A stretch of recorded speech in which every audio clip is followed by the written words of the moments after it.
there are pro-People's Initiative. They just didn't want to get into this fray, so they decided that they didn't want their names revealed. Okay, yes, Mr. Oñate, pero parang nalilito ako dahil biglang nag-atrasa nung hiningi na yung resibo. Ba't naman nagkaganon?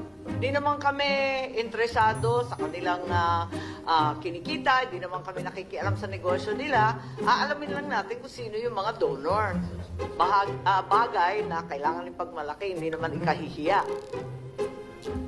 So, you are saying therefore, since they all opted out, kayo na lang ang sumagot.